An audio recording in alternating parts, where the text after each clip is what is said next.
salah satu mungkin pengantar saja, dan lebih jauhnya nanti pada kesempatan ini akan dijelaskan oleh Dr. Adi. Sepenuhnya untuk selanjutnya kami serahkan kepada Dr. Adi. Terima kasih. Kepada Dr. Adi kami persilahkan.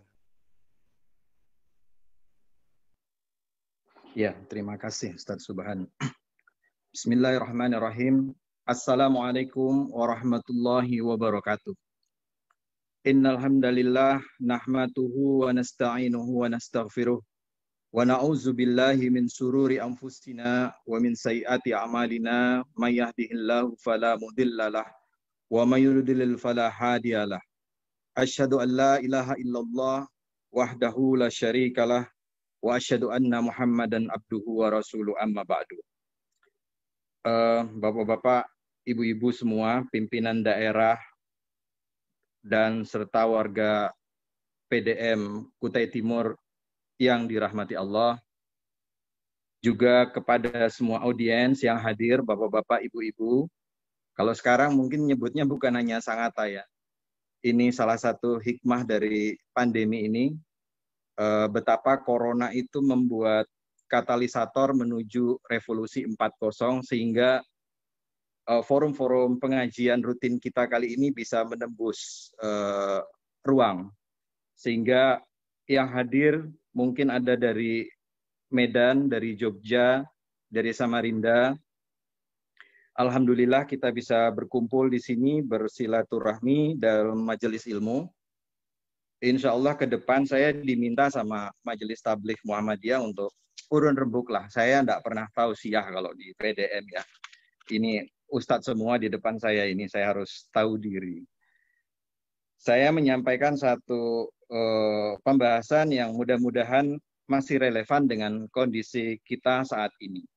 Tapi sebelum saya masuk ke slide, ini suaranya cukup jelas ya Ustadz Subhan ya? Suaranya ya, jelas, cukup jelas. Jelas, ya? Jelas, baik. Bersih. Izin saya pindah ke slide ya.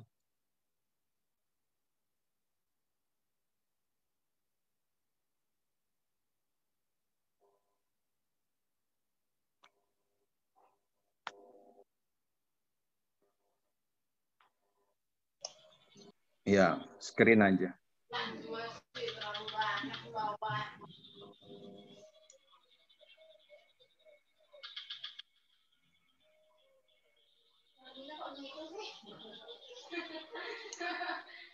Terlihat ya? Ya, terlihat. Ya, baik. Ya, jadi kurang lebih judulnya upaya jalan iman dalam meningkatkan imun ya. Jadi kenyataannya sejak bulan Maret tahun 2020 kita mengalami bencana secara bersama ya sedunia, wabah pandemi. Jadi kalau kita bicara masalah wabah ini memang kalau kita pelajari sejarah dunia itu sebuah keniscayaan ya. Nanti saya akan tampilkan slide bahwa sepanjang sejarah umat manusia, wabah senantiasa terjadi kurun demi kurun, abad demi abad. Jadi memang pertanyaannya menyangkut tema tentang wabah ini, bukan apakah wabah akan terjadi, karena wabah itu pasti terjadi. Tapi kapan terjadinya?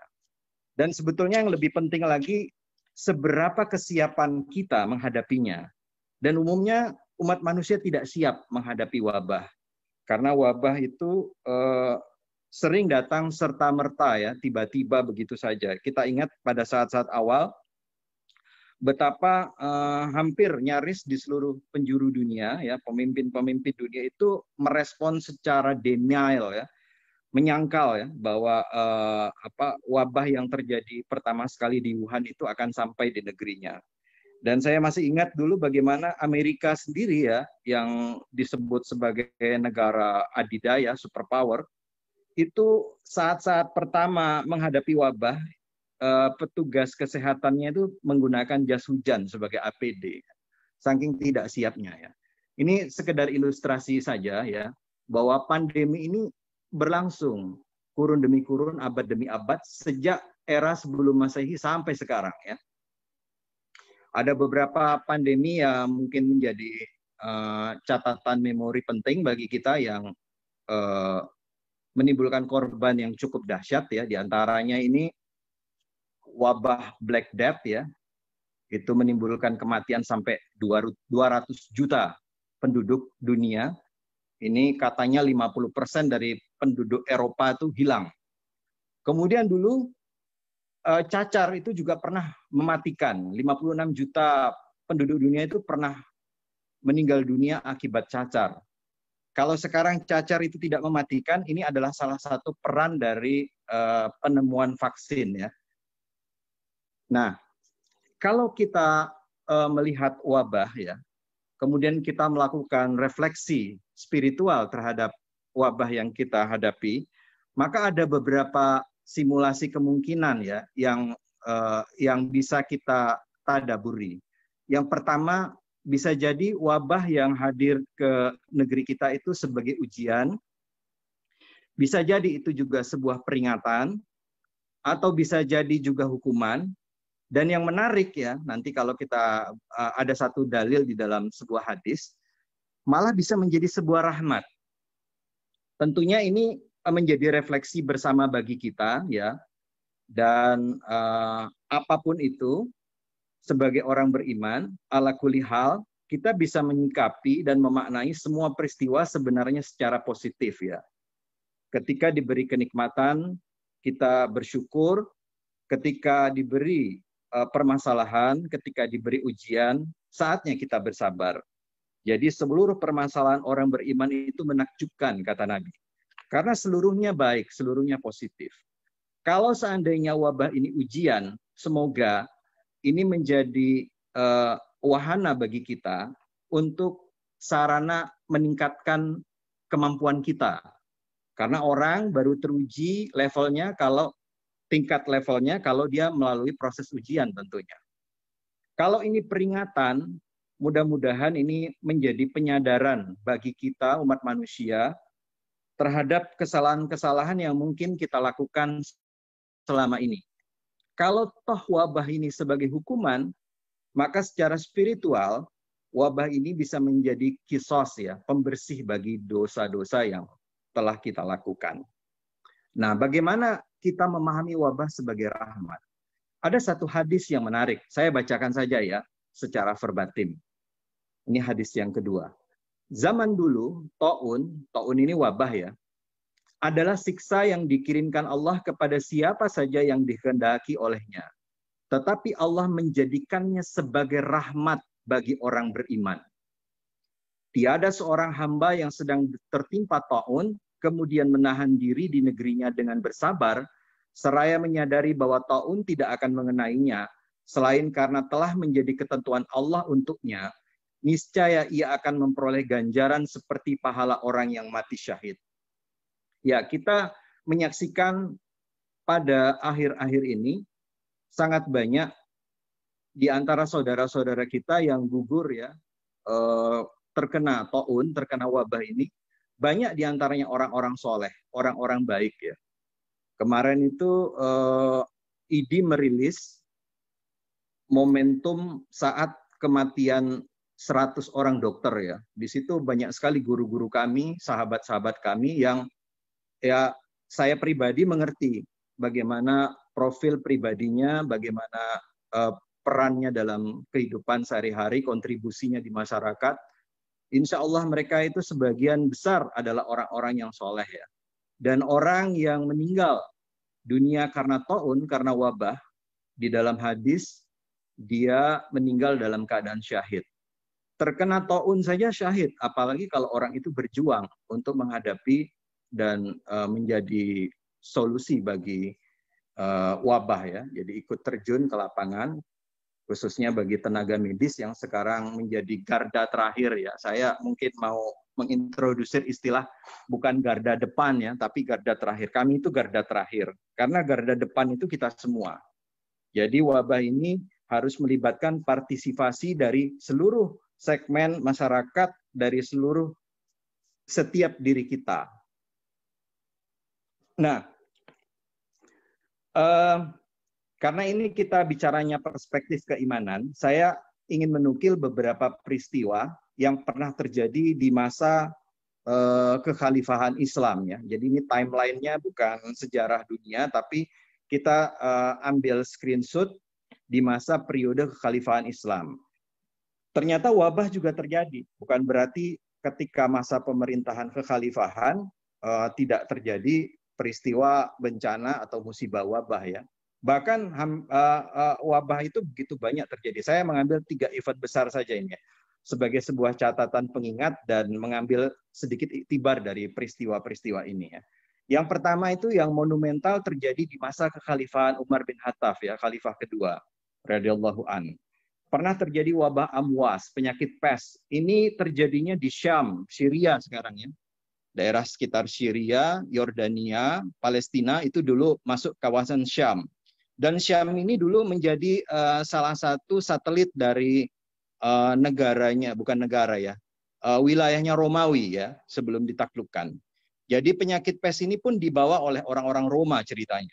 Jadi wabah ini menimpa pada abad ke-6 Masehi, 638 sampai 639 Masehi, dan merenggut sekitar 25.000 prajurit Muslim dan keluarganya meninggal dunia. Juga ada sahabat-sahabat utama Nabi ya, para hafiz, para penghafal Quran, Abu Ubaidah bin Jarrah, Mu'adz bin Jabal, Yazid bin Abi Sufyan, Syuhrail bin Hasanah. Ini dikisahkan ketika itu, ketika Abu Ubaidah menyaksikan, Abu Ubaidah pemimpin ya di negeri Syam ketika itu, menyaksikan rakyatnya satu persatu berjatuhan di depan matanya, maka dia bertekad untuk all out, habis-habisan. Jadi dia mengikuti juga ya petunjuk sunnah Nabi untuk tidak keluar dari teritorial wabah, untuk menunaikan fardu kifayah ya, mengobati yang sakit, merawat yang sakit, dan mengurus jenazah, serta tidak menjadi karier ya, OTG kalau dulu istilahnya. Di saat itu ketika terjadi wabah di Syam itu ya, Khalifah Umar pernah akan mengunjungi negeri itu. Kemudian ketika mendengar bahwa di Syam itu terjadi wabah, Umar kemudian memutuskan untuk tidak berkunjung ke Syam. Ketika itu ada seorang sahabat ya, itu mempertanyakan keputusan Umar. Jadi Umar ini tidak perlu diragukan keberaniannya.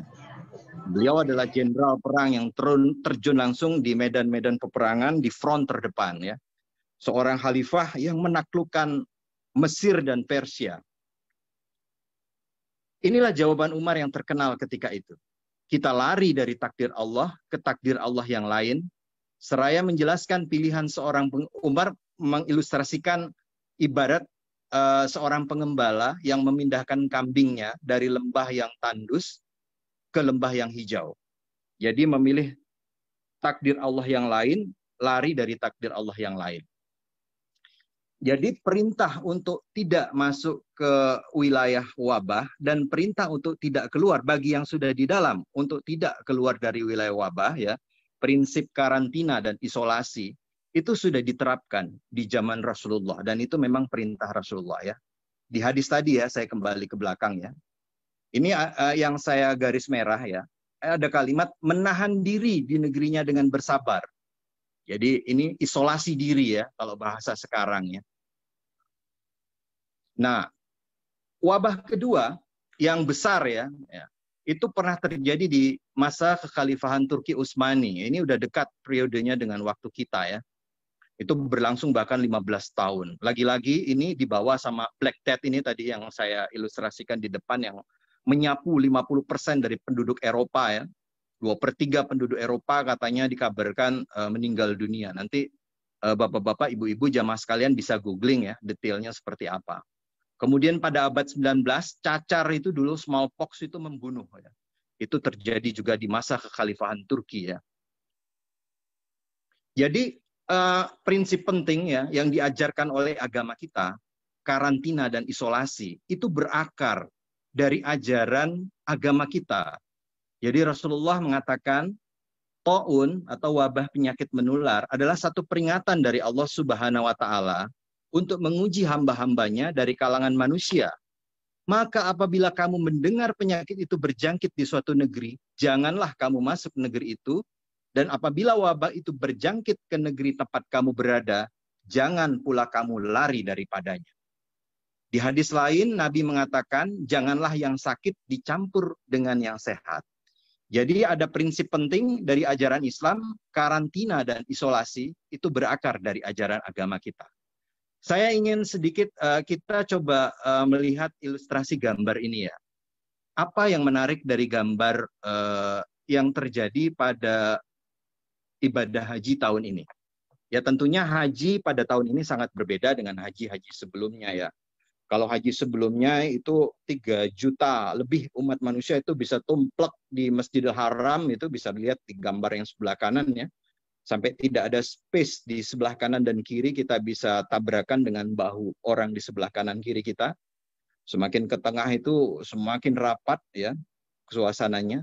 Tapi begitu pandemi mulai melanda sampai masuk ke negeri Timur Tengah, ya, suasana ibadah haji juga melaksanakan apa yang kita kenal dengan social distancing ya.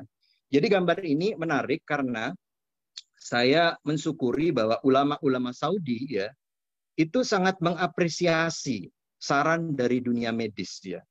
Meskipun di Masjidil Haram, meskipun di depan Ka'bah di mana banyak spot-spot tempat-tempat yang mustajab sebuah doa disampaikannya, mereka tidak serta-merta itu bersikap Jabariyah, seperti orang Jabariyah, destinasi ya.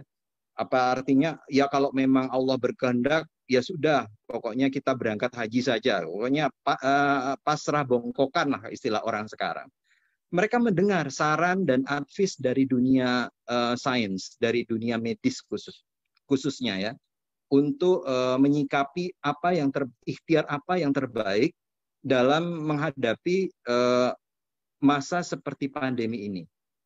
Dan alhamdulillah ya Masjidil Haram akhirnya tidak terstigma, tidak ada muncul istilah klaster ya, nauzubillah min zalik ya, dari Masjidil Haram. Bayangkan kalau orang berjuta-juta itu menjadi tempat penularan, akan muncul mungkin istilah klaster ya. Jadi sekali lagi ya, ini review saja sebelum saya masuk ke materi ya. Anjuran-anjuran yang pernah disampaikan, yang pernah kita dengar ya, apakah lewat gugus tugas COVID, apakah lewat pemerintah, lewat Pemda ya, tentang social distancing, physical distancing, pembatasan sosial berskala besar, sampai yang paling ekstrim lockdown, itu substansinya sejalan dengan pesan Nabi, yaitu karantina dan isolasi. Dan prinsip karantina dan isolasi inilah prinsip utama dalam penanganan wabah. Apa bedanya karantina, dua kata ini, karantina dan isolasi? Kalau karantina itu orang yang sehat, yang belum positif sakit, tapi sudah berinteraksi dengan orang-orang yang suspek atau yang positif, itu mengelompokkan diri dalam satu tempat yang tersendiri. Sedangkan isolasi apabila seseorang sudah dinyatakan sakit, ya kemudian dia diisolir ya, disendirikan dalam ruang dan tempat yang khusus. Nah, Bapak-bapak, Ibu-ibu sekalian jamaah PDM yang dirahmati Allah, menghadapi pandemi COVID-19 ini, karena kebetulan novel coronavirus ini, sekali lagi ya, virus corona ini bukan virus corona yang pertama hadir di dunia ini. Jadi ini adalah satu dari 7 saudara virus corona yang pernah mengganggu umat manusia ya. Ini adiknya yang terakhir lah, generasi terakhir, sepupunya yang terakhir dari keluarga corona ya. Tapi keunikan dari novel coronavirus ini, dia hadir di masa ketika dia mendapat panggung yang sangat luas di media, khususnya media sosial. Sehingga menghadapi pandemi COVID-19 ini, jadi perangnya itu bukan hanya perang terhadap pandeminya, tapi juga ada perang terhadap infodemik istilahnya. Infodemik adalah berita-berita hoax, berita-berita palsu ya, yang beredar sangat cepat ya, yang ada di sekitar kita. ini saya mengutip satu Instagram yang sangat bagus sekali dari Dr. Adam Prabata. Beliau mengambil S3 di Jepang ya. Informasinya 82% informasi yang beredar di media sosial ya, apakah itu di Instagram, di Twitter, di Facebook, di WhatsApp ya, tentang COVID-19 ternyata salah. Sebagian informasi tersebut adalah stigma negatif dan dapat menyebabkan munculnya stigma negatif. Indonesia adalah salah satu penyumbang terbanyak informasi salah tentang COVID-19 di media sosial. Nah, ini contoh-contoh infodemik yang ada. Ya, nanti bisa ditambah listnya ya. Sebagai renungan, ini sekali lagi saya belum masuk ke materi, hanya sekedar review saja dan pengingat buat kita bersama ya, untuk menegaskan bahwa apa yang kita hadapi ini benar-benar serius, benar-benar sesuatu yang kita harus perhatikan baik-baik ya. Ternyata data yang kita bisa dapati ya secara update terakhir itu cukup memprihatinkan. Kita terima ya. Yang pertama, angka kematian di Indonesia itu ternyata masih tinggi, melebihi dari catatan angka kematian global. Sementara kemampuan kita apakah dalam mendiagnostik ya, di sini yang dipakai itu tes PCR ya. PCR ini tes yang gold standar ya. Itu juga masih jauh dari target yang dianjurkan oleh WHO ya. Jadi idealnya itu satu hari 38.000 di Indonesia, 38.000 orang per hari yang bisa di PCR. Tapi kemampuan kita hanya separuh dari itu. Kemudian persentase orang yang terdeteksi COVID juga masih tinggi, 11-25%. Sementara target dari WHO idealnya harus di bawah 5%. Dan kita menyaksikan bahwa di bulan September ini ada kasus yang melonjak sangat dahsyat ya, yang bisa mencapai 3.000-an kasus ya, 3.000 sampai 3.500 kasus per hari ya. Dan ini grafiknya itu kita sama tahu bahwa belum ada tanda-tanda grafik datar apalagi landai ya. Dan belum ada tanda-tanda apakah yang kita hadapi dari sejak temuan kasus pertama di bulan Maret sampai September ini sudah masuk pada gelombang berikutnya ya. Jadi banyak dari antara epidemiolog, para ahli menyatakan bahwa ini masih dalam periode gelombang pertama ya. Bahkan kemudian transmisi lokal ya, penularan yang secara nggak perlu lagi kehadiran orang dari luar ya, itu sekarang terjadi di mana-mana. Kemarin tuh saya dapat broadcast ya insya Allah valid ini broadcastnya. Ada muncul istilah klaster keluarga. Jadi penularan yang berasal dari lingkungan keluarga. Ada satu informasi, misalnya di salah satu RT ya di Bogor, itu satu RT positif COVID semua. Nauzubillah min dzalik. Nah, ini datanya. Kita setiap hari mungkin menyimak atau membaca ya jumlah-jumlah yang positif, yang sembuh dan yang meninggal. Nah, ini kasus dunia. Sebarannya ya kita sama semua tahu ya, sudah sama lihat. Nah, COVID ini Bapak-bapak Ibu sekalian, ada seorang dokter ya, Dr. Hendrawan Nadesul namanya ya. Beliau memberikan ilustrasi, memberikan istilah COVID dengan penyakit 1000 wajah. Mungkin di awal-awal di masa pandemi ini dimulai, banyak orang berpikiran bahwa COVID-19 ini adalah penyakit yang menyerang saluran pernafasan saja. Tapi ternyata dalam perkembangannya, manifestasi atau wujud penyakit ini sangat luas ya. Bisa menyerang saluran pencernaan, bisa menyerang pembuluh darah, bisa menyerang otak, dan tentunya paru-paru. Nanti saya tampilkan film yang saya dapat juga dari broadcast yang ilustratif dan mudah untuk memahaminya ya. Nah, ini dia filmnya ya. Jadi ini virusnya masuk ke dalam tubuh, tentunya lewat jalur pintu masuk di wajah kita di 3 titik, yaitu konjungtiva di mata, hidung, dan mulut ya. Nah, ketika di dalam, coronavirus ini masuk lewat pintu yang disebut, ini nggak usah dihafal, nggak keluar ujiannya, yang namanya ACE, ACE2. ACE2 itu ada di paru-paru, ya, menimbulkan keluhan-keluhan yang menyangkut saluran pernapasan, batuk, sesak nafas, hidung tersumbat, sampai radang paru. Ya. Ya, dia merusak sampai ke kantung-kantung udara, ya, alveolus. Sehingga ini testimonial dari para penyintas COVID, ya.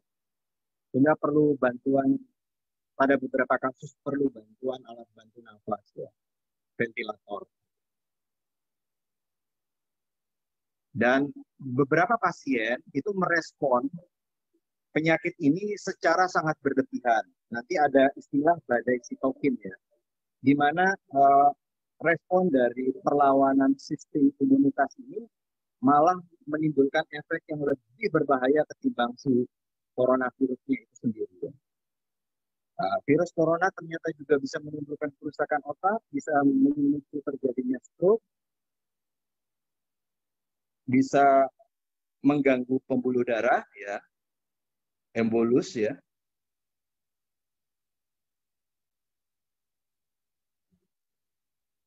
Jadi manifestasinya sangat banyak, ya.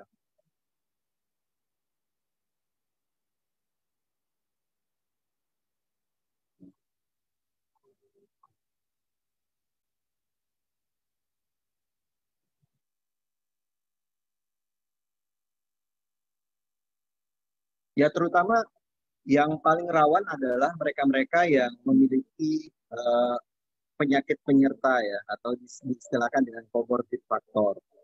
Juga usia lanjut, di mana kemampuan imunitas mereka sudah sangat menurun, ya. Dan terakhir, yang paling rawan adalah komunitas medis, ya. Nah, ini dia. Kenapa karantina dan isolasi itu menjadi andalan? Karena sampai sekarang itu belum ada obat definitif untuk mengobati, sebetulnya bukan hanya novel coronavirus, hampir segala jenis infeksi virus itu obat definitifnya belum ada. Sementara vaksin, ya, ini sekarang para ilmuwan sedang berjuang keras, sedang diupayakan, diprediksikan itu vaksin paling cepat baru ada pada tahun 2021.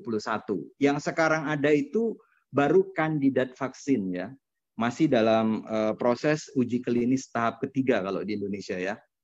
Ya, kita berdoa dan berharap mudah-mudahan proses pembuatan vaksin itu bisa berjalan lancar dan bisa membantu mengatasi pandemi ini. Sementara kalau seseorang dirawat di rumah sakit, maka tata laksana medis yang diberikan kepada yang bersangkutan adalah terapi-terapi yang sifatnya suportif. Tapi ini bukan berarti tidak penting. Ini justru pada kasus-kasus yang berat itu sangat vital, ya. Support pernafasan misalnya, ya, yang perlu alat bantu, perlu bantuan oksigen sampai alat bantu nafas, ya, untuk kebutuhan cairannya, untuk kebutuhan kalori gizi dan penanganan infeksi sekunder bila ada. Ini kalau dirawat di rumah sakit. Jadi andalan utama menghadapi virus masih mengandalkan sistem imunitas tubuh kita. Jadi imunitas tubuh adalah kata kunci menghadapi serangan invasi virus. Nah, pertanyaannya, bagaimana cara kita mengoptimalkan imunitas ini? Disinilah kita mulai berdiskusi, ya.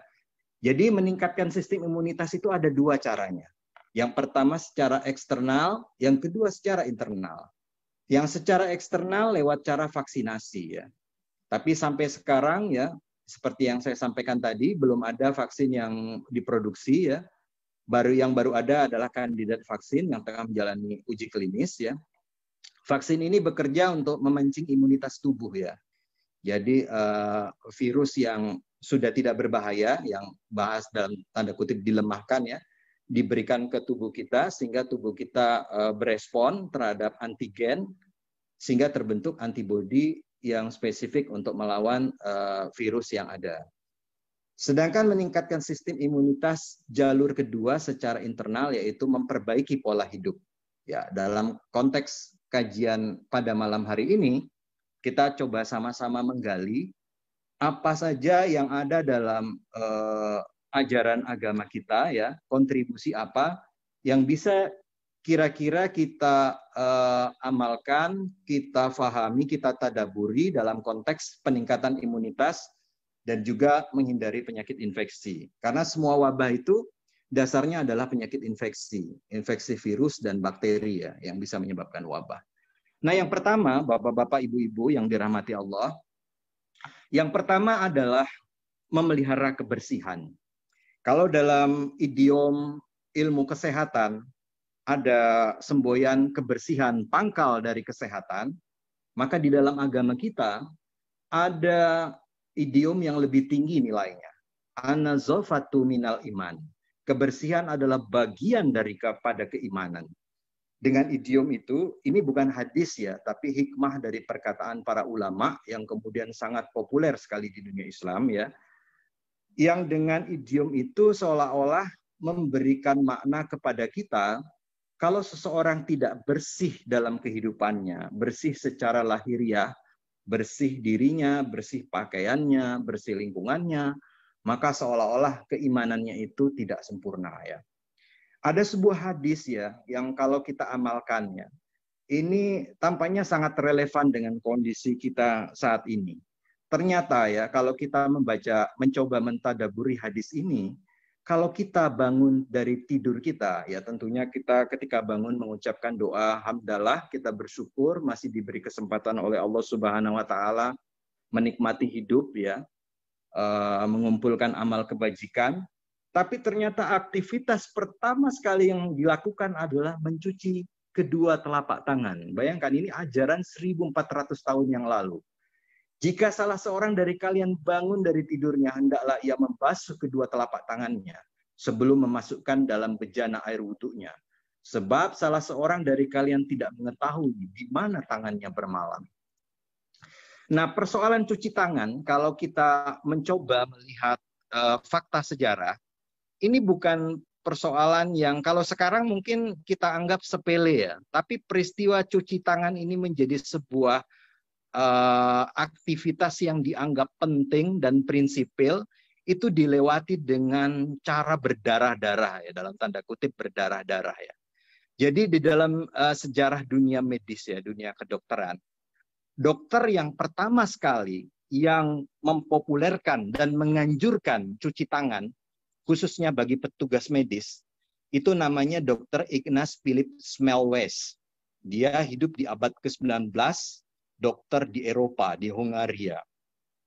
Dia ketika itu bahkan menulis satu buku sendiri tentang cuci tangan, saking seriusnya. Karena apa? Karena ternyata Semmelweis itu menyaksikan bahwa banyak anak-anak yang lahir ketika itu terinfeksi kemudian meninggal dunia. Dan banyak ibu-ibu yang ketika melahirkan anaknya itu juga terkena penyakit infeksi sampai sepsis ya. Dia menuding proses penularan infeksinya itu dari penanganan yang tidak steril dan higienis, yaitu penanganan tenaga medis, dokter, bidan ketika itu yang menggunakan tangan terbuka, tangan telanjang begitu saja. Jadi belum ada sarung tangan, belum ada handscoon pada saat itu ya. Ini saya tampilkan ilustrasi ya, ada lukisan di abad ke-19 berjudul Gross Clinic. Di lukisan ini kita sama bisa melihat, ini pembedahan di masa itu ya. Ya orang juga belum pakai pakaian khusus ya, masih pakai baju jas seperti itu saja ya, belum pakai masker, belum pakai tutup kepala, belum ada dalam satu ruangan yang bersih dan relatif steril ya. Begitu banyak orang berkerumun ya untuk menangani pasien bedah. Dan lihat ini, tangan dokter-dokter yang mengerjakan pembedahan itu semuanya dengan tangan telanjang. Tapi nasib naas yang dialami Semmelweis, bukannya apresiasi dan penghargaan yang dia peroleh, dia dibully oleh seluruh dokter di hampir seluruh dokter di abad ke-19 itu. Sampai dalam kisahnya ini, si Semmelweis ini, saking depresinya dengan bulian dan hujatan, karena merasa mendiskreditkan teman-teman sejawatnya yang lain ketika itu. Akhirnya dikisahkan dia mengalami gangguan jiwa berat sehingga masuk rumah sakit jiwa. Dan apa yang terjadi di rumah sakit jiwa? Ternyata pembuliannya masih berlanjut sehingga akhirnya Samuel West ditemukan meninggal secara tragis ya. Jadi kisah untuk sejarah cuci tangan ini dilalui dengan peristiwa yang sangat tragis dan berdarah-darah.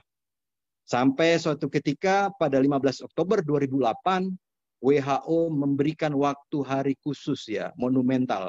Waktu monumental khusus untuk peringatan Hari Cuci Tangan Sedunia. Ini sekedar review saja ya, bahwa cuci tangan, langkah cuci tangan yang kita lakukan ini seperti ini. Mungkin bapak-bapak, ibu-ibu udah sering dengar sosialisasinya ya.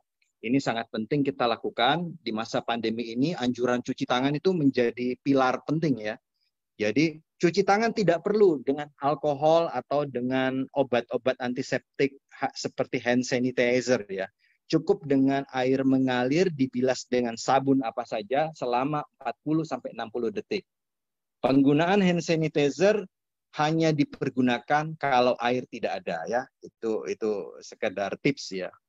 Bahwa ternyata 70% penyakit infeksi ya, bukan hanya karena virus atau bakteri saja, tapi jamur, cacing, itu transmisinya, penularannya itu lewat kontaminasi dengan tangan.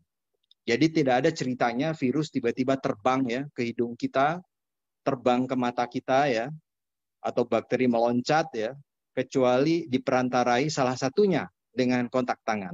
Maka dulu pernah ada anjuran jangan sering-sering memegang wajah sendiri ya. Anjuran yang kelihatannya agak sulit diterapkan. Karena konon katanya nanti coba di cross check ya di Google ya kalau saya salah angkanya ya. Dalam sehari manusia itu dalam 1 jam manusia itu sekitar 70 kali katanya. 20 atau 70 kali menyentuh wajahnya secara instingtif ya, secara tidak sadar ya. Nah, sekarang tindakan cuci tangan ini menjadi satu protokol standar, tindakan wajib ya di dunia medis ya. Apalagi kalau melakukan hal-hal yang sifatnya invasif ya, membantu persalinan, melakukan operasi ya dan sebagainya ya. Nah, setelah itu adegan cuci tangan juga kita temukan dalam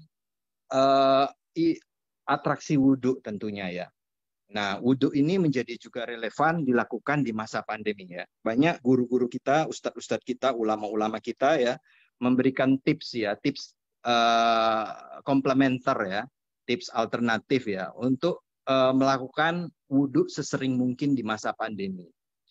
Bapak-bapak, ibu-ibu sekalian, ada satu atraksi yang sebetulnya sangat unik dan menarik dari rangkaian prosesi ibadah wudhu itu, yakni istinsyak, yaitu ketika air wudhu itu kita hirup di lubang hidung kita, kemudian kita keluarkan kembali ya, tentunya dengan air yang bersih. Nah, peristiwa pembersihan lubang hidung ini itu mustahil dilakukan di dunia luar kecuali oleh dokter THT ya, di ruang praktiknya. Ketika dokter tersebut melakukan apa yang disebut irigasi nasofaring. Jadi nasofaring ini adalah bagian dari anatomi di di dalam wajah kita ya nggak kelihatan ya kalau dari luar tentunya ya. Dia areal tersembunyi lah yang tidak akan pernah termanipulasi ya.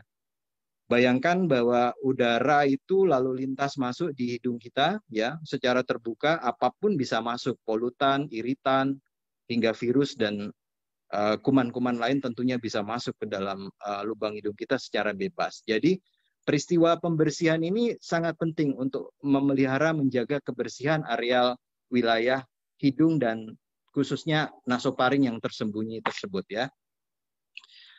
Kemudian wudhu ini juga kalau kita cermati, dia membasuh dari 7 anggota tubuh kita yang terbuka di dunia luar dan membasuh 5 panca indera kita.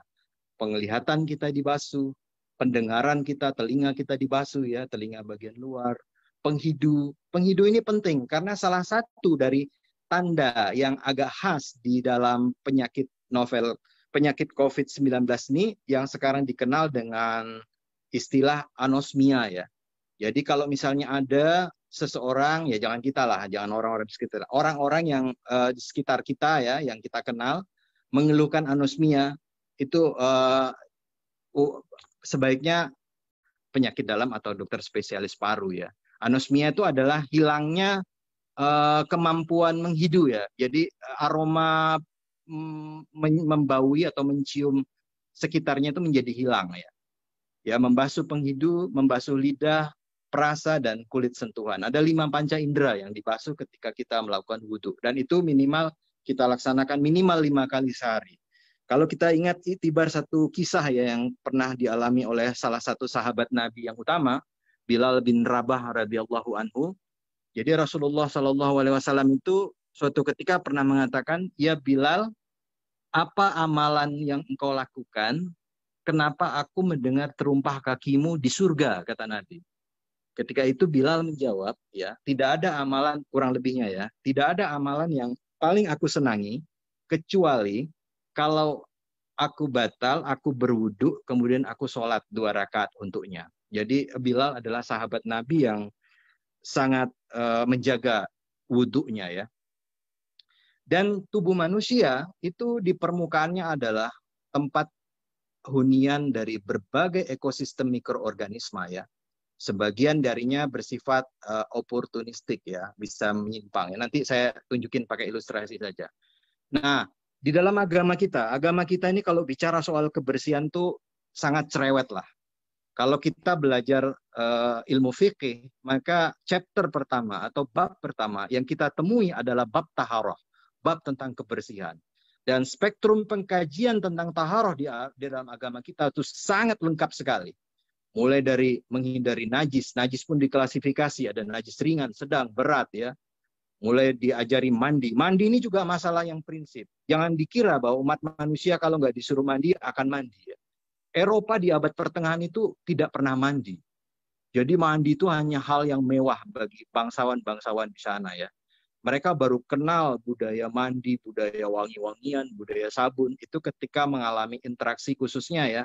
Ketika periode peristiwa perang salib berjilid-jilid itu, mereka mengenal sabun di sana ya. Istinja, ya, wudu, sikat gigi, potong kuku, pokoknya hampir tidak ada permasalahan kebersihan diri kecuali ada ajarannya di dalam agama kita. Ini ada ilustrasi yang saya sengaja tampilkan di sebelah kanan. Betapa coba saksikan itu ya di negara barat ya pernah terjadi penumpukan barang untuk kebutuhan istinja ya. Kalau di sana kan istinjanya nggak pakai air ya. Kalau kita datang ke WC atau toilet di Eropa itu ya jangan harap kita bisa bertemu dengan bak air, bak penampung. Jangan harap. Jangankan bak air, selang air pun mungkin tidak ada ya di toiletnya. Kita hanya menemukan kertas tisu ya untuk melakukan istinja ya. Sehingga ini sedikit ilustrasi menyimpang saja untuk menambah wawasan ya. Saya masih ingat itu dulu ada Kiai Haji Effendi Zarkasi almarhum, dia pernah muhibah keliling Eropa. Salah satu oleh-olehnya yang menarik itu adalah dari survei ringannya itu, dari jalan-jalannya itu dia mengatakan ternyata di Eropa di toiletnya yang ada bak penampungan air ya seperti kita, kalau kita di kamar mandi kan ada bak penampungan air ya sehingga kita bisa menggunakan air secara mewah ya. Itu ternyata hanya ada di Spanyol katanya. Kenapa? Karena dulu Spanyol pernah dihuni oleh kaum muslimin dan orang-orang muslim sangat berkepentingan dengan taharah ya. Jadi tindakan-tindakan bersuci, tindakan-tindakan taharah itu berkontribusi memutus rantai penularan penyakit infeksi. Sangat banyak penyakit infeksi bisa kita hindari kalau hidup kita bersih. Ini hanya sekedar ilustrasi dan wawasan betapa tubuh kita itu sebetulnya kalau kita bisa melihat secara asli ya dengan kenyataan aslinya itu dihuni kayak kebun binatang lah ya. Di permukaan kulit ini bukan sesuatu fakta yang hiperbola ya, tapi memang literatur mengatakan seperti ini ya. Itu ada 180 miliar mikrobioma di permukaan kulit kita. Jadi bisa dibayangkan tuh, kalau seandainya kita bisa menyaksikan, mungkin kita perlu mendefinisikan ulang tentang kecantikan dan ketampanan. Kalau kita bisa melihat seluruh mikroorganisme yang nempel di seluruh permukaan kulit kita ya, mungkin Miss Universe itu nggak ada mungkin di dunia ya.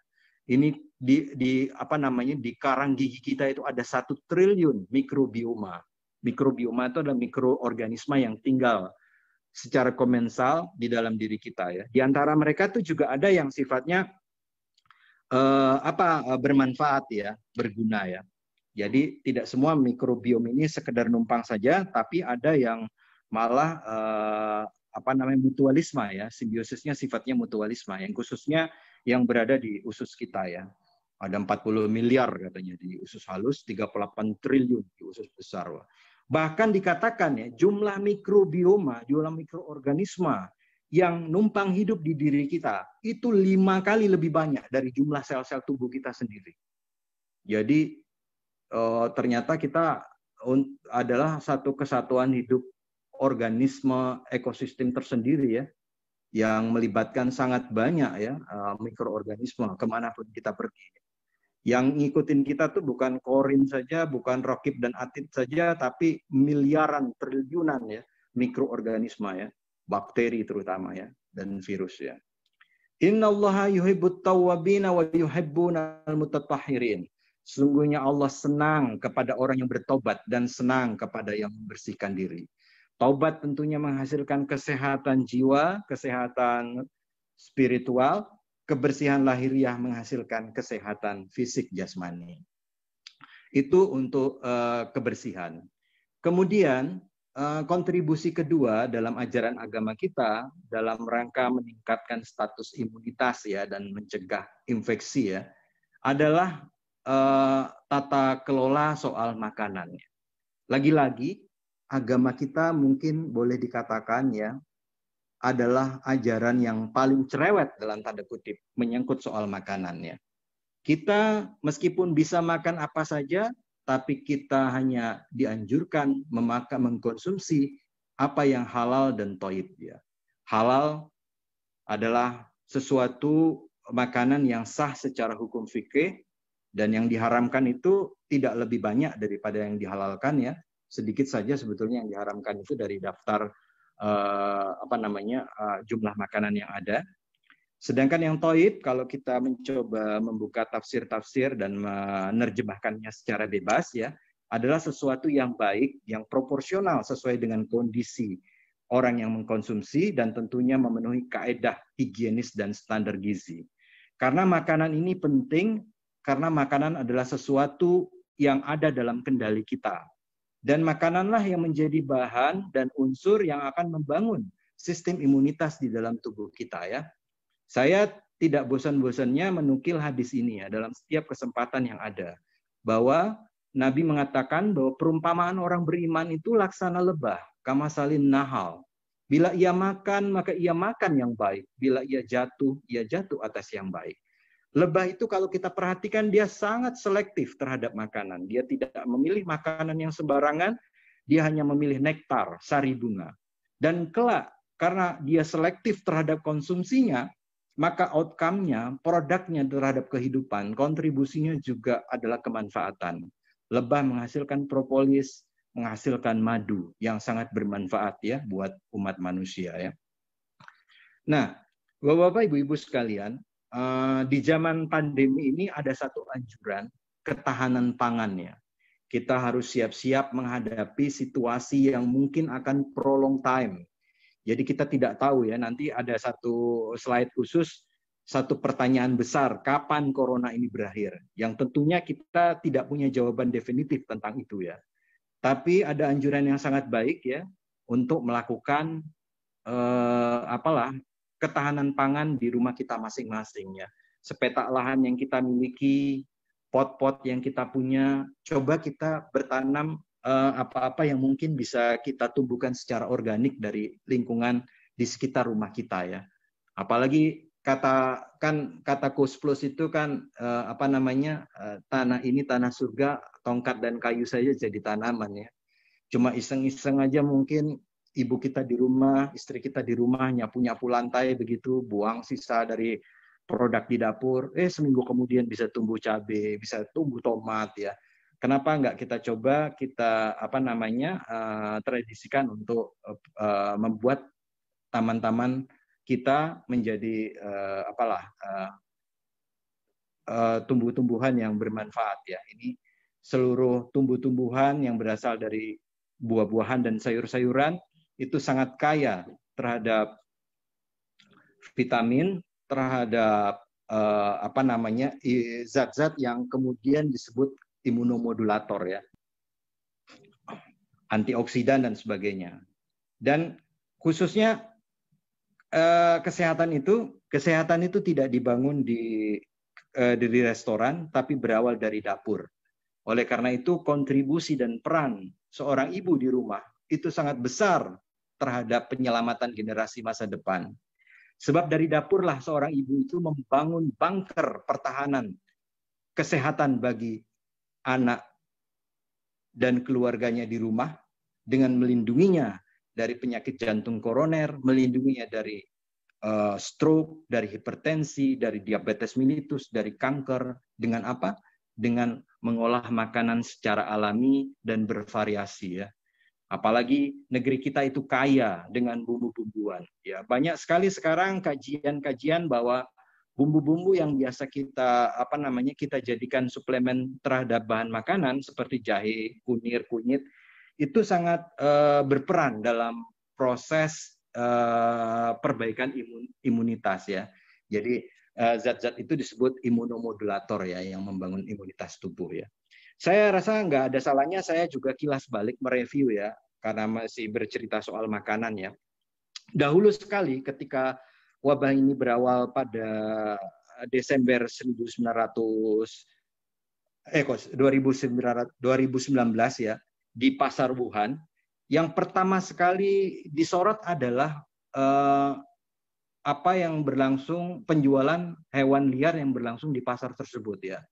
Jadi dulu sebelum cerita penularan dari manusia ke manusia, awal kisah novel coronavirus ini kan disinyalir awalnya itu dari hewan ke manusia. Jadi diduga pertama sekali novel coronavirus ini berasal dari kelelawar. Itu ceritanya seperti itu. Tapi kelelawar ini menularkan ke satu hewan perantara yang sekarang masih dicari ini. Hewan liar antaranya ini apa ini? Apakah yang diduga, yang saya pernah baca dan tonton di film dokumenter itu, sementara itu terenggiling dan ular ya, yang kemudian baru ditransfer ke manusia ya. Jadi dari yang zoonosis tadinya, zoonosis itu penyakit yang berasal dari hewan, yang ditularkan lewat hewan, kemudian sekarang bermutasi, berpindah menular dari manusia ke manusia ya. Jadi di pasar Wuhan itu kelelawar itu menjadi sorotan ya. Kelelawar ini menarik sebetulnya, karena kelelawar adalah satu-satunya hewan mamalia ya, spesies mamalia yang bisa terbang. Dan kelelawar ini takdirnya sebetulnya nggak dipertemukan dengan kehidupan manusia. Karena dia hidup secara nokturnal, hidup di malam hari. Sementara kita, daur hidup kita adalah diurnal. Ya, kita sebetulnya beraktivitas, bekerja, melakukan kegiatan sehari-hari itu di siang hari dominannya ya. Jadi pada habitat aslinya antara kita dan kelelawar tidak bertemu. Dan ternyata kelelawar ini adalah tempat rumah bagi virus corona. Hampir seluruh sekujur tubuhnya, di permukaan tubuhnya, air liurnya, ya, mulutnya, ya, bulu-bulunya itu rumah bagi coronavirus ya. Mereka hidup secara komensal di situ ya. Nah, ada satu film menarik, ini bisa dilihat di YouTube film ini ya, Coronavirus The Silent Killer ya. Ada seorang ahli infeksi dari Mount Elizabeth di Singapura ya, Dr. Leong No Ham ya. Dia mengomentari setelah mengetahui apa yang berlangsung di pasar Wuhan ya, penjualan hewan-hewan liar buas ya, ular, terenggiling, tikus, kemudian kelelawar itu sendiri ya. Dia mengatakan begini di ujung acara film dokumenter itu ya. Kita harus mempertimbangkan kembali apa-apa yang layak kita konsumsi. Saya ingin mengutip sebuah hadis yang relevan dengan hal ini ya. Ternyata ada sebuah hadis ya yang isinya itu janganlah kalian membunuh katak karena suaranya adalah tasbih, dan janganlah kalian membunuh kelelawar. Ternyata dua hewan ini dikonservasi dalam ajaran Islami. Cebong dan kampret itu tidak boleh dibunuh ternyata.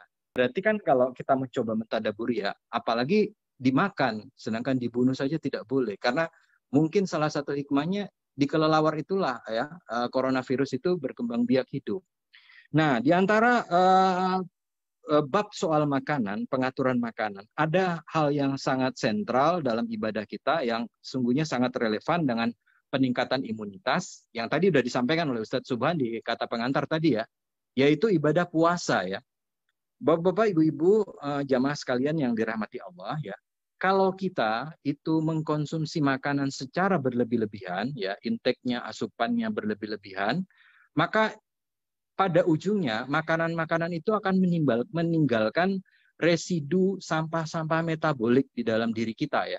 Sebetulnya membebani diri kita ya.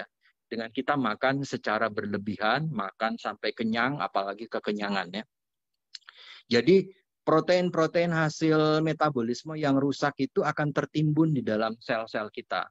Nah, apa yang terjadi kalau kita melakukan ibadah puasa? Nah, ternyata kalau kita melakukan puasa atau melaparkan diri kita, ada satu proses aktivasi yang disebut proses autofag seluler.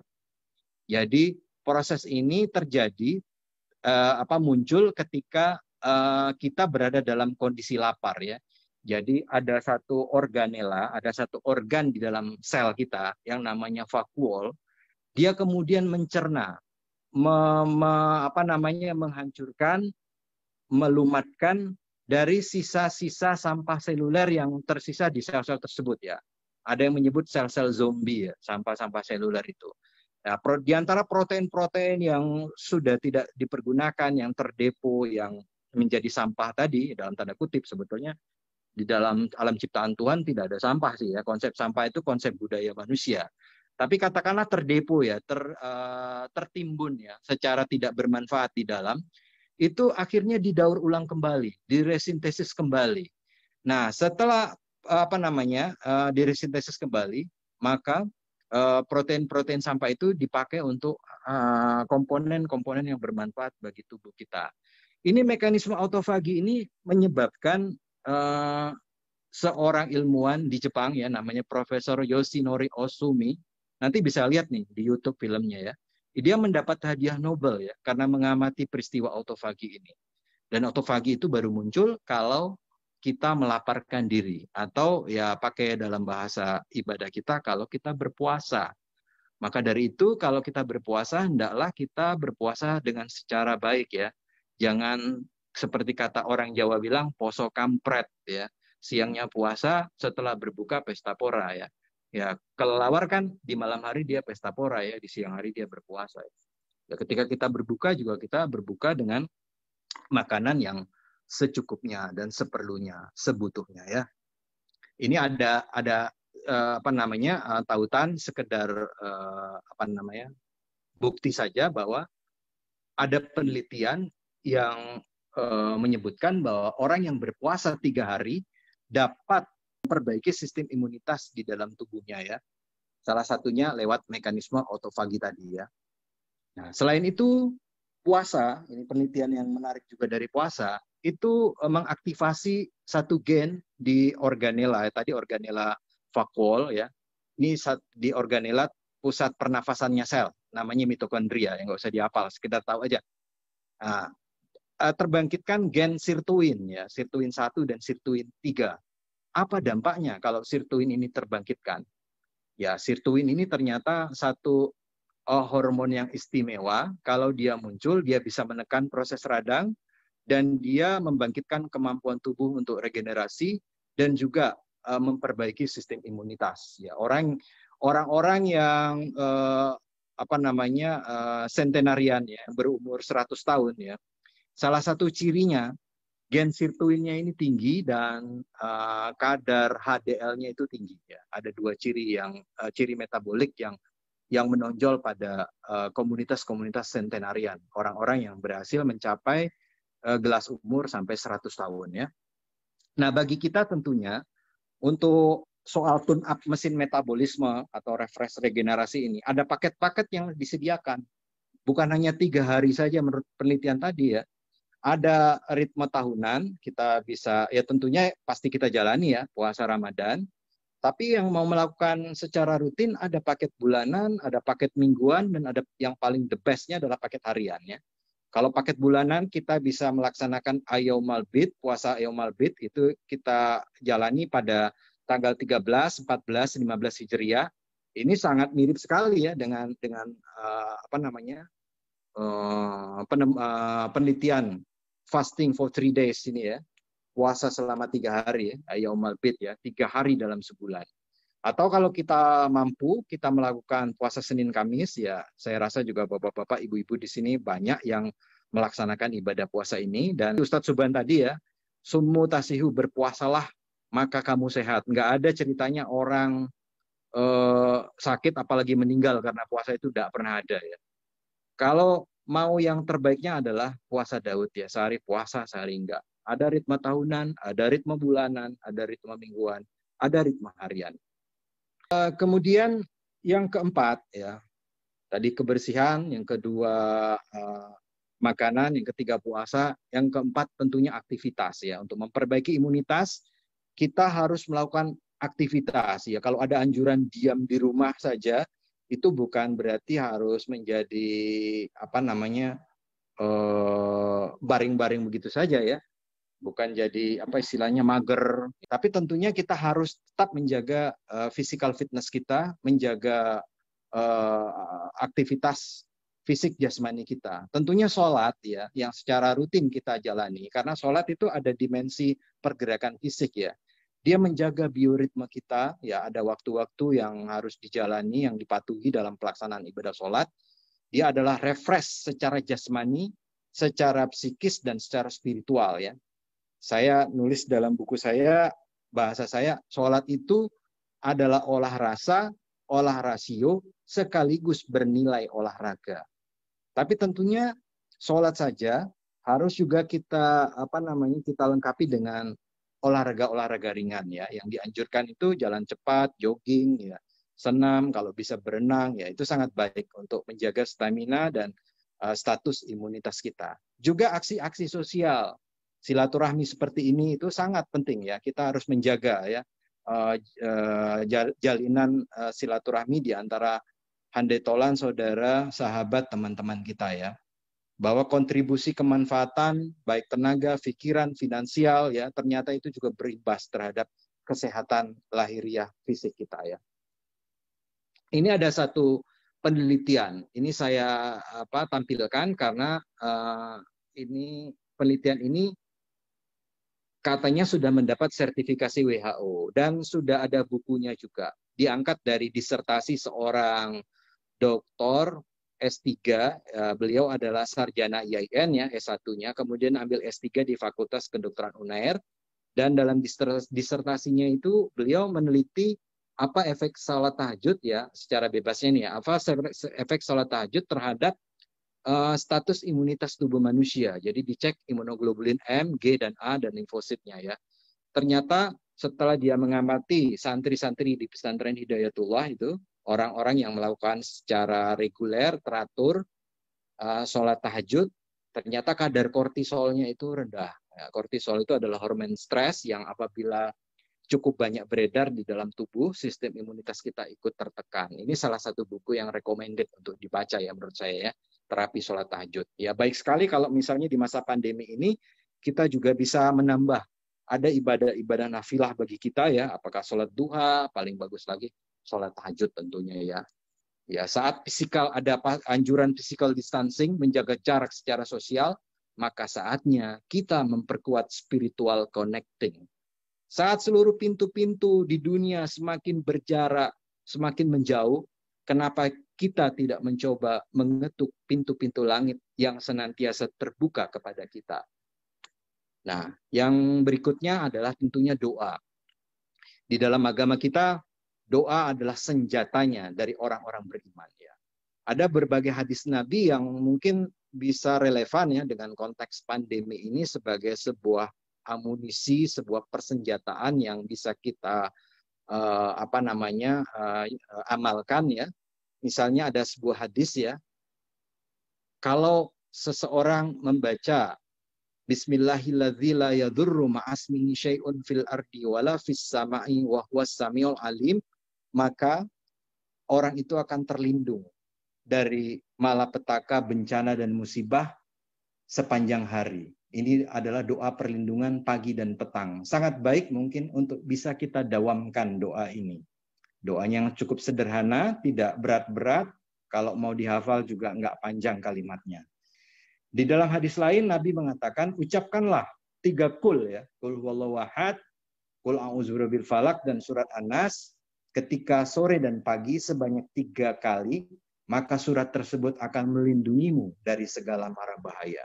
Ini juga satu amalan yang mungkin baik untuk kita dawamkan, kita amalkan di masa, khususnya di masa pandemi ini. Dan terakhir apa ya ini? Oh, yang keenam ya. Ada satu ayat menarik ya yang saya mencoba mentadabburi ya. Ini menjadi bahasan kita bersama ya. Nanti kalau saya salah mohon dikoreksi, sangat banyak ustadz ini di PDM ini. Ada Ustadz Subhan, Ustadz Yakub, Ustadz Mujahid, dan sebagainya. Tolong saya dikoreksi kalau saya keliru ya. Allah Subhanahu wa Ta'ala itu mengatakan di surat Al-Anfal, dan Allah sekali-kali tidak akan mengazab mereka, sedang kamu berada di antara mereka. Kamu itu Rasulullah ya. Dan tidak pula Allah mengazabmu, sedang engkau meminta ampun kepadanya. Jadi ada 2 pesan di sini. Kalau kita mau terhindar dari azab, yang pertama, kita menghadirkan Rasulullah berada di antara kita.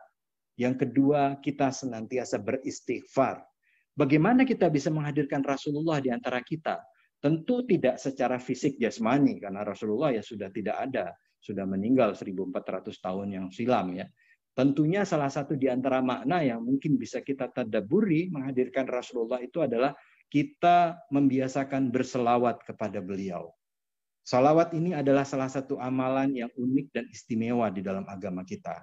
Karena kalau Allah memerintahkan kepada kita sholat, memerintahkan puasa, memerintahkan kita zakat, haji, Allah tidak melaksanakan semua amalan itu. Tapi ketika Allah menyuruh kita berselawat, Allah sendiri mempelopori berselawat ini kepada Nabi. Innallaha wa malaikatahu yusholluna 'alan nabi. Ya ayyuhalladzina amanu shollu alaihi wasallimu taslima. Sesungguhnya Allah dan para malaikatnya berselawat kepada Nabi. Tentunya cara Allah berselawat kepada Nabi ya tidak sama dengan cara kita berselawat kepada Nabi. Tapi Allah menegaskan mempelopori bahwa beliau berselawat kepada Nabi kinasih pilihan, hamba pilihannya ini. Jadi salawat itu saya coba kutip seperti yang saya pernah tulis ya di buku saya yang terakhir, kita seolah-olah melakukan matching dan mirroring terhadap makhluk-makhluk spiritual di seluruh alam semesta ini. Bayangkan seluruh malaikat itu melakukan aktivitas sholat ya, sholawat ya sepanjang waktunya ya. Kalau ada pertanyaan iseng mungkin ya, kita coba lemparkan apa pekerjaan malaikat Israfil yang meniup sangkakala sekarang, apa pekerjaan malaikat Ridwan ketika surga mungkin pintunya belum dibuka ya, belum ada orang masuk ke sana, apa pekerjaan malaikat Malik penjaga neraka. Mungkin salah satunya ya yang kita bisa tadabburi ya adalah berselawat kepada Nabi. Maka seolah-olah kalau kita berselawat kepada Nabi terjadi resultan yang simultan antara energi yang kita pancarkan dengan resonansi yang ada di alam semesta ini. Allah dan para malaikatnya berselawat kepada Nabi. Dan pernahkah kita coba menghitung ya, dalam seharinya sebetulnya kaum muslim itu berapa kali berselawat kepada nabinya? Saya pernah coba-coba menghitung itu, dapatnya kalau saya tidak salah sekitar 3 gitu ya. Di dalam ibadah sholat kita, kan kita setiap tahiyat itu mengucapkan salawat kepada Nabi ya, kepada Nabi Ibrahim dan kepada Rasulullah Sallallahu Alaihi Muhammad. Dan kalau sholat itu dilakukan oleh 40% saja umat muslim di dunia ini, dan sholat itu dilakukan 5 kali sehari dengan 2 tahiyat, maka itu dapatnya sekitar 3 miliar kali sholawat bergema di dunia ini. Bayangkan tuh energi yang muncul dari gema sholawat tersebut. Di dalam dunia medis, gema itu menjadi modalitas sekarang dari bagian terapi. Jadi ada terapi-terapi yang menggunakan aktivitas eko ya, untuk memecah batu ginjal, memecah vegetasi bakterial di dinding jantung, itu menggunakan energi dari gema. Dan kita juga sama memahami bahwa hari akhirat nanti, hari kiamat nanti terjadi dari tiupan sangkakala ya, dari energi suara juga ya. Dan yang kedua adalah istighfar. Kita perbanyak istighfar. Kalau misalnya kita ditanya, apakah di antara kalimat-kalimat thayyibah yang paling layak kita ucapkan ya? Apakah subhanallah, alhamdulillah, Allahu akbar, wala haula wala quwata illa billah, atau astaghfirullah? Maka yang paling layak yang kita ucapkan sebagai seorang hamba yang penuh kesalahan, hamba yang penuh keterbatasan, hamba yang senantiasa bergelimang dari dosa di hadapan mata pandang pencipta kita adalah istighfar ya. Kita senantiasa beristighfar ya. Insya Allah dengan kita mendawamkan istighfar dan salawat, mudah-mudahan Allah berkenan menghindari azab dalam kehidupan kita. Dan yang terakhir, kalau kita sudah memaksimalkan dan menyempurnakan ikhtiar kita ya, dari segi kebersihan, makanan, berpuasa, kita melakukan aktivitas fisik, kita memanjatkan doa, kita berselawat, kita istighfar. Pada ujungnya kita serahkan, kita wakilkan sebuah ikhtiar kita kepada Allah Subhanahu wa taala. Bahwa sebetulnya seluruh rangkaian ujung dari perjalanan usaha dan ikhtiar kita adalah kita menyandarkan akhirnya kepada Allah Subhanahu wa taala.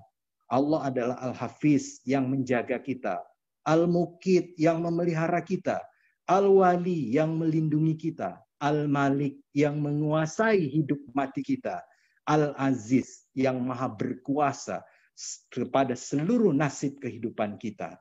Wa man yatawakkal 'alallahi fahuwa hasbuh.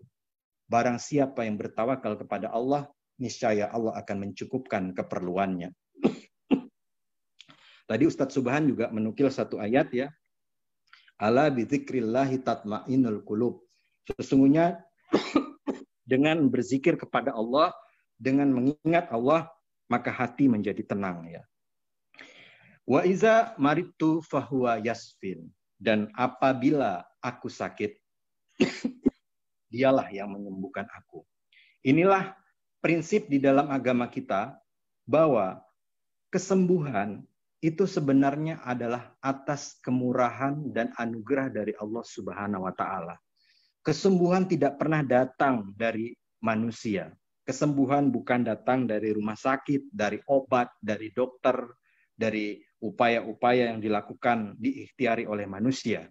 Tapi kesembuhan adalah rahmat dan anugerah sepenuhnya kasih sayang dari Allah Subhanahu wa taala ketika proposal pengobatan ikhtiar kita disetujui oleh beliau, Allah Subhanahu wa taala. Yang bisa kita usahakan adalah berobat dan datang kepada ahlinya. Kalau engkau sakit, datanglah kepada ahlinya ya. Ini slide terakhir ya. Tentu ini menjadi pertanyaan kita semua. Kapan sih corona ini berakhir ya? Kalau kita mencoba menyusun tabulasi daftar ya, wabah yang pernah terjadi per 100 tahun belakangan yang menimpa umat manusia, dari mulai flu Spanyol, flu Asia, flu Hong Kong, flu burung, SARS, MERS. Nah ini di atas nih banyak flu virus jenis corona ya, kerabat-kerabat corona ya, virus-virus influenza ya. Yang terakhir ini sepupunya namanya novel coronavirus atau SARS-CoV-2 ya. Nah kita bisa menyaksikan bahwa kalau kita belajar dari rangkaian sejarah ini, bahwa wabah-wabah ini tidak pernah berlangsung di bawah durasi 1 tahun. Semuanya berlangsung dalam rentang masa tahun, tidak ada dalam ukuran bulan. Maka kita bisa mungkin melakukan refleksi, melakukan pemikiran, perenungan, mungkinkah kira-kira novel coronavirus ini bisa berakhir di bawah rentang tahunan atau di bawah rentang bulanan. Dulu kalau nggak salah sampai ada satu tokoh di Indonesia ya, pemimpin kita bahkan ya, mengatakan mau nggak mau pokoknya harus berakhir di bulan ini. Iya, kalau novel coronavirusnya mau dengar omongan kita, kan dia kan nggak dengar omongan kita, dia berjalan sesuai dengan titah dan hukum yang sudah digariskan oleh yang membuat dia ya. Nah, hadirnya vaksin baru diprediksi ada paling cepat 18 bulan. Belum lagi ada problem 3 varian virus yang ditemukan ya. Belum lagi nanti mungkin ada mutasi dari virus ya, karena virus ini bermutasi ya, berubah bentuk ya dari waktu ke waktu ya. Sementara kebijakan pemerintah yang tegas ya, itu sekarang mulai ya tarik ulur ya. Ada istilah relaksasi. Bahkan kemarin yang sangat menakjubkan itu yang saya nggak habis pikir itu dibukanya bioskop ya. Alhamdulillah kemudian aturan itu ditarik kembali ya. Dengan alasan bahwa orang yang terhibur, orang yang senang jiwanya maka imunitasnya itu baik. Itu saya rasa hanya glorifikasi terhadap istilah kesenangan hati. Yang terjadi malah nanti mungkin bisa muncul klaster bioskop ya, karena di bioskop itu udaranya, sirkulasi dan ventilasinya tentu tertutup, hanya berputar di situ-situ saja, dan itu berada pada skala risiko paling tinggi dari semua tempat penularan ya, salah satunya bioskop ya. Kalaupun ada zona pembagian ya, zona merah, zona kuning, ada istilah-istilah zonasi yang digambarkan kepada kita, maka problem yang kemudian muncul masalah mobilisasi yang sulit dikendalikan. Apa ada jaminan orang yang tinggal di kawasan zona merah tidak melancong ke zona hijau ya? Jadi terus lagi ada dilema yang sulit dihadapi. Kita mungkin juga sukar menjawab ya. Kalau kita mau ketat-ketatan terhadap social distancing, nanti ada isu tentang resesi ekonomi, orang kesulitan untuk menambah pendapatannya, dapurnya akan sulit ngepul asapnya ya. Kemudian apakah nanti akan terjadi herd immunity ya? Ya wallahu alam ya. Kalau herd immunity ini adalah ketika 80% populasi sudah terinfeksi dan berlangsung seleksi alamiah, di mana yang kuat akan bertahan, sementara yang rapuh, yang rentan, yang status imunitasnya rendah, yang punya komorbid tentunya terancam ya. Ini kalau memakai istilah-istilah epidemiolog itu serem istilahnya. Kalau herd immunity ini ibarat peristiwa kuburan massal yang terjadi ya. Ya mungkin angkanya hanya 10%, 20%, tapi kalau itu dimasukkan dalam komposisi populasi penduduk Indonesia yang 270 juta jiwa, maka jumlah itu menjadi jutaan ya. Kita sudah menyaksikan secara bersama betapa ya tenaga kesehatan, khususnya dokter ya di Indonesia ya, menjadi keprihatinan kami dan kesedihan khususnya bagi kami ya, dokter-dokter di Indonesia ya, itu termasuk dalam kategori kematian tertinggi di dunia. Mungkin nomor 2 ya setelah Italia. Nomor 2 atau malah nomor 1 ya. Antara nomor 1 dan nomor 2. Yang jelas IPKN-nya, indeksnya itu tertinggi di dunia. Kematian nakes di Indonesia ya. Maka membangun ketahanan imunitas tiap pribadi ini menjadi masalah yang prinsipil ya. Bagaimana kita memelihara hidup higienis, menjaga diri kita, menjaga keluarga kita. Kita mulai dari mata rantai yang paling kecil, unit yang paling kecil yaitu keluarga ya. Jangan sampai terjadi nanti ada muncul klaster keluarga. Nauzubillah min zalik ya. Ini ada sedikit slide ya yang saya ambil dari Google ya. Epidemiolog memprediksi puncak COVID baru terjadi 2021. Bayangkan ini kalau ramalan ini terjadi, kita harus punya nafas panjang, kita harus punya persiapan yang baik. Jangan lagi ada yang menganggap remeh, jangan yang underestimate, jangan menyepelekan pandemi virus corona ini. Mungkin nanti suatu saat kita akan berdamai dengan novel coronavirus. Mungkin. Dalam arti kata seperti HIV AIDS, sekarang kan kita berdamai, hidup berdampingan ya. Artinya HIV AIDS-nya itu tidak bisa hilang dari dunia, tapi kita bisa beraktivitas secara wajar. Tapi kita tidak mungkin berdamai dengan kondisi pandemi ya. Pandemi itu tidak mungkin berdamai. Karena pandemi ini mengganggu aktivitas kita. Tes, tracing, isolasi merupakan fondasi untuk penanggulangan COVID-19. Keberhasilan mengakhiri pandemi ini bergantung dari partisipasi, kedisiplinan, kesadaran, kebersamaan, konsistensi dalam mematuhi seluruh tata laksana yang sudah kita sepakati. Cuci tangan, jaga jarak, pakai masker, dan sebagainya oleh setiap kita tanpa kecuali. Begitu saja mungkin yang bisa saya sampaikan. Lebih kurangnya saya mohon maaf. Kalau ada benarnya datang dari Allah Subhanahu wa Ta'ala. Kalau ada salahnya, kurangnya dari saya sendiri. Kalau ada diskusi, monggo. Kalau bisa saya jawab, saya akan jawab. Kalau nggak bisa, mungkin nanti saya jawab lewat medsos saja ya. Daripada jawabnya salah ya. Begitu aja mungkin saya kembalikan kepada moderator. Billahi taufiq wal hidayah. Assalamualaikum warahmatullahi wabarakatuh. Tadi suaranya jelas ya?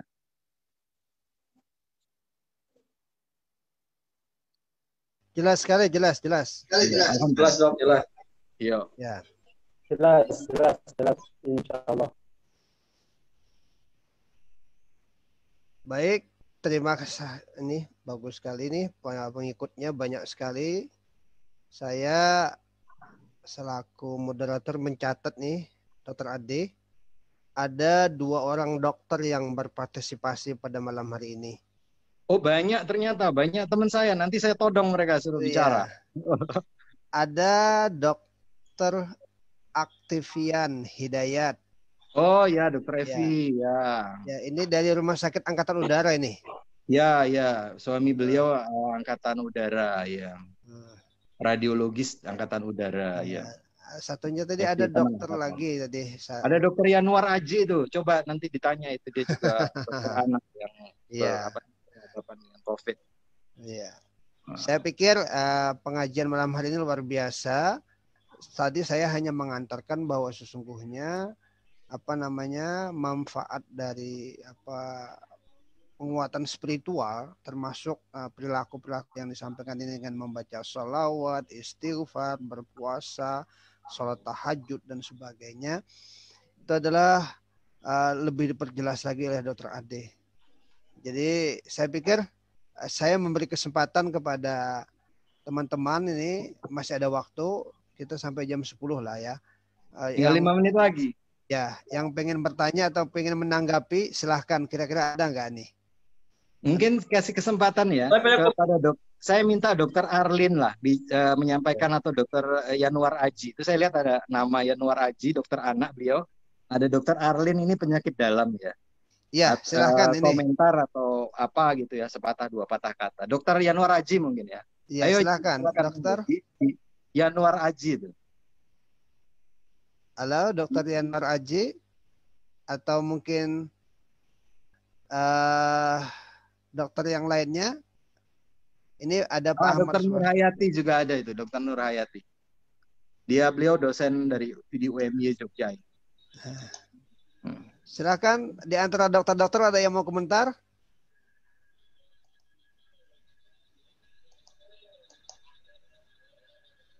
Videonya pada tidak aktif, Pak. Oh gitu ya. Ya. Jaga jarak, social distancing. Ada Pak Ahmad Suparno dari PWM.